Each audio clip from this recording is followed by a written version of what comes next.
Welcome to Sick Conversations, Season 2, Episode 4. Today we have a special guest with us, covering a special topic and a special person. Introducing Maria. Welcome to Sick Conversations. Thank you for having me. Happy to have you. It's been too long, should have been here sooner. The reason we have you here is to share your experience that you had working with Josephine Esisa.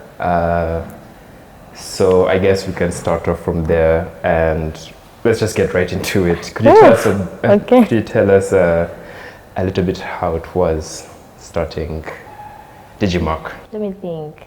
Okay, I know people are like, oh, how did you start a business with a warrior? But I never really looked at her as a warrior. So it wasn't like something in my mind with like this is a blocker, or I didn't even like think through or how this could affect us. It's just that we were both in comms, we were both getting passionate about digital marketing, and we were tired of employment. I mean, with her frustration, especially with the employers that she had who didn't understand the condition, it made sense that we start a company. While it was naive but brave, so that's kind of like, it was a conversation at her home. I think she must have even been in a crisis, I don't remember. I'm like, you know what, why don't we just do our own thing? And her uncle is a lawyer, said, okay, I'll help you guys register. Dope. Immediately we didn't even know the implications of opening a company. Or you have to file returns, you have to pay taxes, you have to pay people. We're just excited for the freedom that would provide. So we registered the company, didn't have a client maybe for 3 months or so. Started telling everyone what we were doing. Yeah, until eventually someone's like, okay, do my website. And then we started. From there on. Yeah. Okay. Just for a quick recap to those who don't know who Josie is, because now I can think about it clearer. People need to know who she is. We keep getting asked in the group, the Warriors group, even the Caregivers group, who's Josie, who started all of this. Like I said, Josephine Esisa co-founded Raremark and Digimark with you. Co-founded Raremark with me and Steven, who's hiding off camera. So that's a little bit of a backstory. That's what we're getting into here. Hi Maria, good Hi, to have you here. Thank you. Maybe I'm more interested in knowing how you and Josie met. It's an interesting story, but we met in a Christian Church? setting. Was it an overnight? It wasn't an overnight, but we used to go to pray in the same place. Yes. Yeah, for years, but we never really, like we would say hello, hi, but we never really had a conversation. But I thought she was cool. I hope she thought I was cool. So eventually we reconnected at uni. She got my number from a mutual friend. We started texting and never looked back. You know how she was. She was very intentional with her friendship. Yeah. And she gave her all. She was vulnerable, which also made me vulnerable. And the relationship like just flourished from, Okay. Yeah, so I've known her since we were like early teens. Yeah. Oh, Interesting. wow. It's a long time. Yeah, it is. What was it like working with your best friend? Co-founder, best friend. How was the business dynamic like? Because there's a lot of obviously personal mixed into it, knowing her condition, obviously. One, we had a shared vision, so it made things a lot easier. So we wanted the same thing, so it was easier to make decisions. It wasn't like, oh, we are always pulling like ropes. Yeah, we shared a vision, so we didn't really have like, I don't think we even had any disagreement. Alan can correct me if I'm wrong. Because even Alan used to say we were the same person at work because we usually agreed. Yeah. So that wasn't hard for the friendship. And her being a warrior, I guess I knew coming in that she would need time off sometimes, and that's the very reason we founded the company, so that we would have that time off whenever she needed it. So if she was not feeling well, if she had a crisis, you know, she should just communicate and say, you know what, I'm not feeling okay. Yeah. This is what needs to be done, and then we would take it over, or someone else would do it. She was a really good communicator, so that also really helped. And she didn't hide what she was feeling. Like if I don't like something, if I'm not well, You I'm would not know. going to. You will know, Yeah. right? So that communication helped, and we were able to like work around it. So it wasn't like a big challenge, really. Yeah, we just understood. It was each so other. swift because you understood each other. Yeah. She always told me she just got tired of looking for jobs, which I guess most Yeah. warriors go into, like Yeah. freelancing or like Me starting right their now. own thing. Yeah, just get tired. And even when you get the job, they don't get you like. Yeah. So she was like, I'm done. Yeah. Got with you. Dope. Exactly.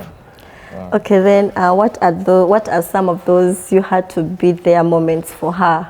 Moments where you had to really be there for her as a partner at work and also as a friend, because I guess you guys were really close. Every time she was ill, would go home. Josie loved food. She was the only sick person I knew who could eat. You don't know Like she another. never said it to food. So we'd always spend time together when she was ill. Like after work, I'd go, or during the day. Okay. Spend some time, just laugh. Like, you know, it's not always, oh my God, I'm so sorry. Yeah. But like, she wanted to be treated like a normal person. Like, I'm not Yes. different just because I'm in pain right now. So that's what we try to do, is keep the conversation normal and not centered around the pain. Yeah. So the distractions, and she used to say, every time you guys leave, the pain comes back, because the pain Yeah. doesn't like people. So True. Okay. Yeah. Yes. So I spend as much. Of course, earlier when we were younger, like at uni, we'd even sleep over and spend days. But of course, when you're older, it's a bit harder. Yeah. But we'd spend as much time as possible. Give her just company, conversation that's light, and that would help. We'd give her massages. Just, you know, where the pain is concentrated.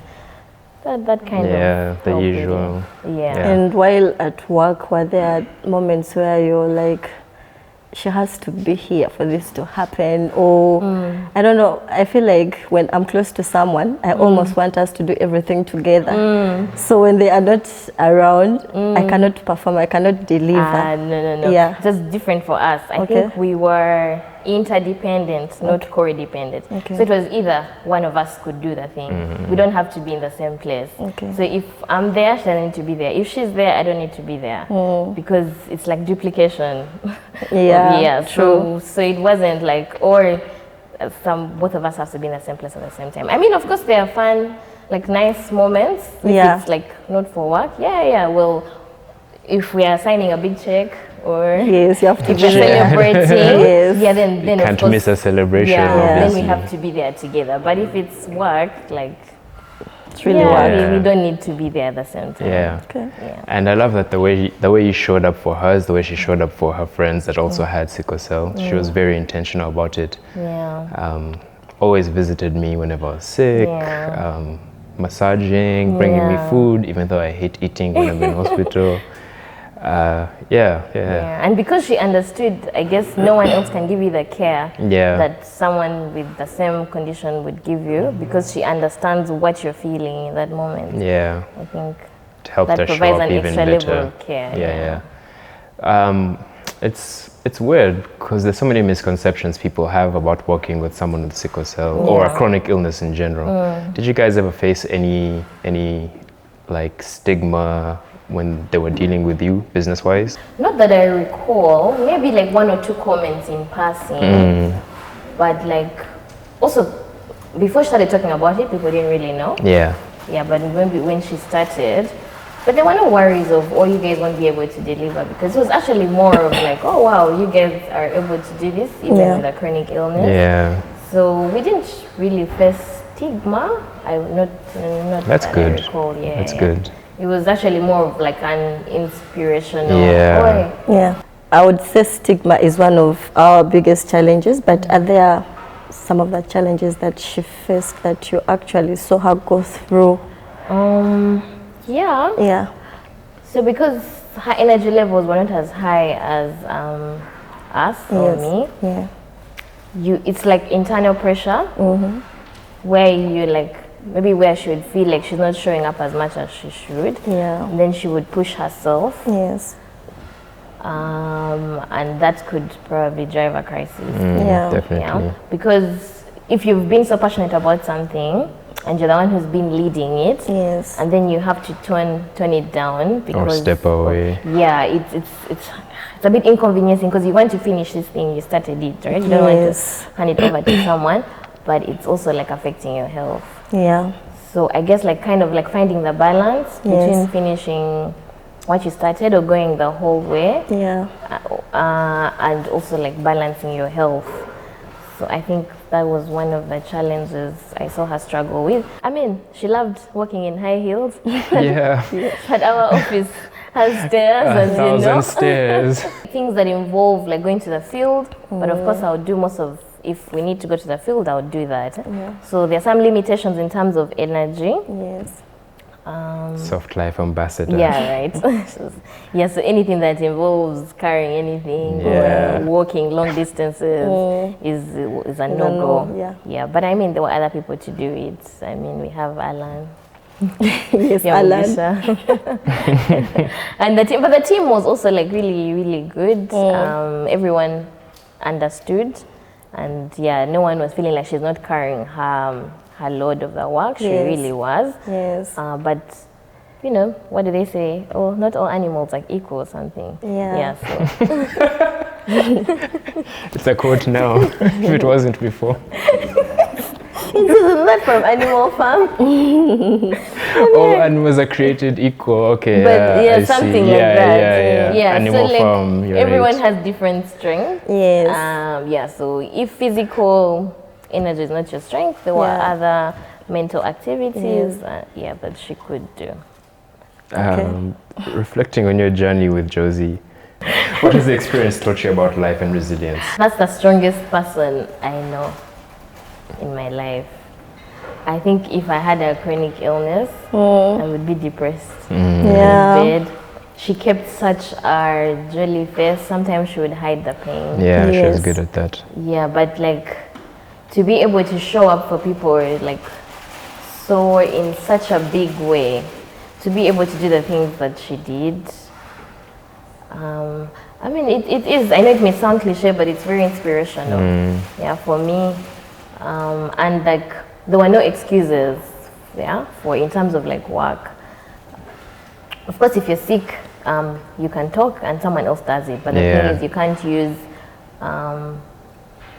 something, I don't want to say you can't use illness, but you cannot, if you're in good health, you can't have excuses to deliver. Yeah. When you can't show up, yeah, because there'll be times where you can't show up. Yeah. So that taught me like a lot. She had a very strong work ethic. Something had to be done. So those were like really commendable like qualities. Yeah. That Very. I hope rubbed off on me a little bit. Very. And the importance of supporting warriors in our community. One of the reasons she started the foundation was not because she couldn't access the help she needed. She was privileged that she could access healthcare and they could afford it at home. But she recognized that the problem was not just her. There were other people in the same condition, but without the means. And because her heart was big, she extended it to other warriors around her. So, yeah, I mean, that teaches all of us, like, to look around us. Like, sometimes you're so lost in your own world and you're not thinking of your neighbor. Like, if you're making money and it's hurting someone else, or you're making money but other people are living such a terrible life, like, how do you can start with just your family. And I mean, in Africa we have that quality of sometimes it's called black tax, but we help each other, right? It's not just about the nuclear family, but even beyond the family, like, it taught me to think beyond myself. Yeah, the cause is much bigger than us as individuals, and we should always seek out opportunities to help others. Yeah. Yeah, speaking on that, I was always like I never talked about my condition ever until I met Josie, actually. I remember even the first interview I did, I had my camera off, it was just audio. I was like, I don't want to know who I am. And then kind of the same background with coming from a privileged family. So, and then I was always like, what can I do to help? I don't want to do it alone. So Josie kind of brought me out of my shell to support come out and try and support other warriors. I remember that interview because your voice sounded so good, and I asked her, who's this guy? Like, I need to see what he looks like. I was like, this guy should be on like a radio. Yeah, but good to see that the face matched the voice. And we were not disappointed. I'm glad I didn't disappoint. Because I was like, if this guy is ugly. I hear ugly, really? It's a no. Rem, I couldn't be here. No. The end. She was very passionate about good looking people. Okay, then what are some of those things you had to learn to better support her? As a warrior and also a partner, you're working together, and then also as a friend. I mean, I didn't know much about sickle cell before I met her. Of course, I'd had classmates, I'd had a few people who had it, but I didn't understand it. So meeting her, of course, she'll tell you some things, but you also have to read and research on your own. You can't keep asking. Yeah, so if you're really interested in someone, you'll find out things. So I read a little bit more about it and the genetics. And what causes like a crisis, and it's different for some people, it's the same for some people. Learn her triggers, and I mean, try to, if I'm in a position to not, to counter those triggers, then that I'll do. So for her, it was the cold. So if she's cold, and you have a jacket and she doesn't, something so small, like offer her the jacket, offer to drive her home. Have your AC not on very cold. Like small little things that you just have to notice. Stress was also like a big factor. Of course, that's a little bit hard with a business to manage. But if there's something I didn't need to tell her that would shelter, that can wait till tomorrow, and you see, so those are things you can. Basically, that since you were close, so as friends, as partners at work, and also generally as if you're out and she needs to hydrate, remind her to drink her water. She's your friend. Of course, warriors don't want to feel again like they are too vulnerable. So they will want to do what other people are doing, right? So, but like just letting it, like it's kawa, it's okay. We don't have to drink tonight. We can drink water. Like, you don't have to push your alcohol agenda that you But would you let her drink? Yeah, she would drink. I mean, I'm also, right? I'm not her parent.